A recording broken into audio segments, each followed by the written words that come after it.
Si le Maroc voit les demi-finales, ça serait sûrement la rediffusion de la Coupe du monde 2022. Oui. Si le Maroc voit les demi-finales, ça serait sûrement la rediffusion de la Coupe du monde 2022. Ah oui, oui, ça, ce sont les propos des Camerounais après les qualifications pour les quarts de finale hier face à l'Afrique du Sud.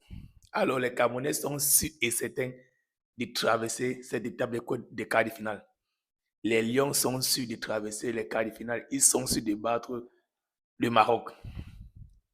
Les gars disent, si le Maroc voit les demi-finales, ça serait sûrement la rediffusion des demi-finales de la Coupe du monde 2022.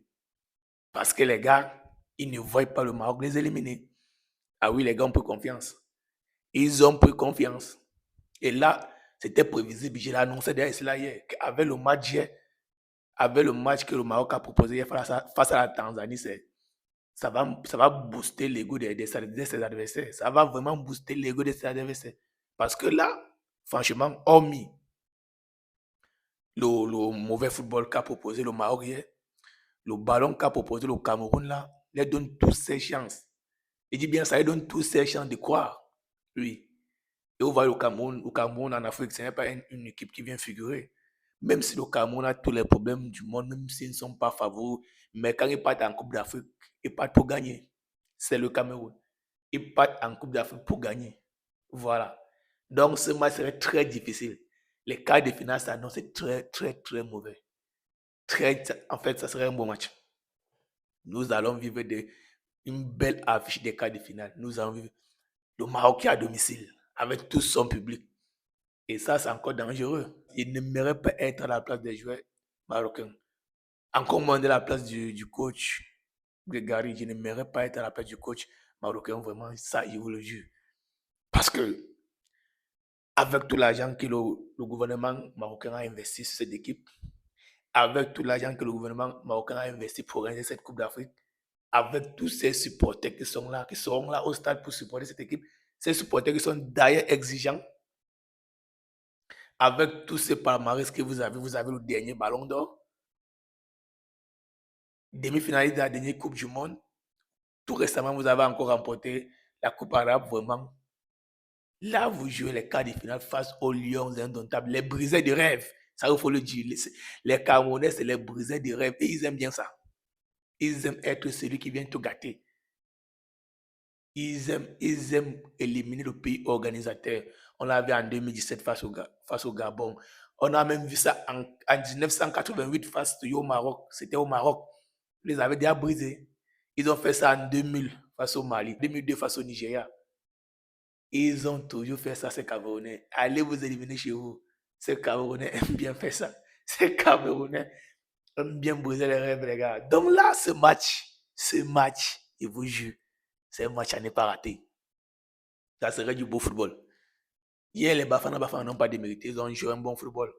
Ils ont bien joué le match. Ils ont même dominé le match. Et cette équipe fait encore la force de cette équipe parce qu'une équipe qui est capable de subir. Parce que les Camerounais subissent. Ils ont subi face au Gabon en seconde période. Ils ont subi face à la Côte d'Ivoire en première période. Ils ont subi face à la Mozambique en première période. Mais ils sont restés solides. Ils sont capables de subir. Alors cette équipe est dangereuse. Cette équipe des Lions indomptables peut remporter. Le Cameroun risque d'être la surprise de cette Coupe d'Afrique des Nations, les gars. Le Cameroun risque d'être la surprise de cette Coupe des Nations. Même Hugo Boss l'a dit. Que non, cette équipe risque d'être la surprise de cette Coupe d'Afrique des Nations. Oui, les gars. Là, il reste 3 matchs. Oui, 3 matchs et puis soulève le trophée. 3 matchs seulement, les gars. Donc, il suffit seulement de battre le Maroc en quart de finale et puis battre entre l'Algérie et le Nigeria et même la RDC Congo en demi-finale, et puis aller s'offrir même peut-être le Sénégal en finale. C'est parti. Donc, à ce niveau de la compétition, c'est les gars, désolé les Marocains, les Camerounais risquent de gâcher votre fête. Oui, ces gens risquent de gâcher votre fête. Avec un Carlos Baleba qui revient à sa forme. Parce que là, Carlos Baleba, il revient à sa forme, les gars. Carlos Baleba revient à sa forme. On recommence à avoir le bas de la saison passée avec Brighton. Cette année, il a eu des difficultés et puis sa valeur marchande a même baissé parce que Brighton demandait 150 000, 120 000 euros et puis United ne pouvait pas donner. Avec sa mauvaise performance cette année en début de championnat, United s'est dit, bon, ça ne valait pas la peine. Mais là, le prix de Baleba reste encore risqué boosté. Oui. Après cette 4 on risque de voir Baleba à 150 millions d'euros. Là, je suis sûr. Parce qu'après ça, je ne vois pas comment ses performances ont baissé. Parce que selon mes sources, sa mauvaise performance était due à la perte de sa main. Il a perdu sa main tout récemment et puis ses performances n'étaient pas bonnes.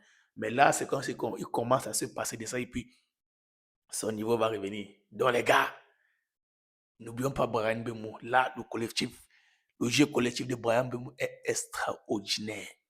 Il joue pour l'équipe. Hier encore, pendant que la du Sud menaçait, c'est lui qui lève le ton. C'est lui qui crée la première occasion pour redonner la force à cette équipe du Cameroun. Il laisse tous les bons coups. Brian Bemo, il laisse tous les bons coups. Nous avons un Daniel Namasso au milieu qui accompagne Baliba. Nous avons un Achu Avom qui fait un travail caché parce que Achu Avom travaille dans ce milieu de terrain. Nous avons une défense qui a su petit à petit. Nous avons un Nagida qui a remplacé Yongwaye et puis il était exceptionnel. Vous voyez les gars, donc cette équipe a des ressources. Cette équipe a des ressources les gars. Même dans ce milieu, ils ont des ressources au banc. Olivier Kemen qui est là au banc. Les Gina et Bimbe qui sont là au banc, vraiment cette équipe, les gars, le match de vendredi n'est pas à rater. Le match de vendredi n'est pas à rater. Alors, c'était mon point de vue. Donnez le vôtre en commentaire. Abonnez-vous, ça va beaucoup m'aider, partagez. D'ici là, portez-vous bien, on est ensemble.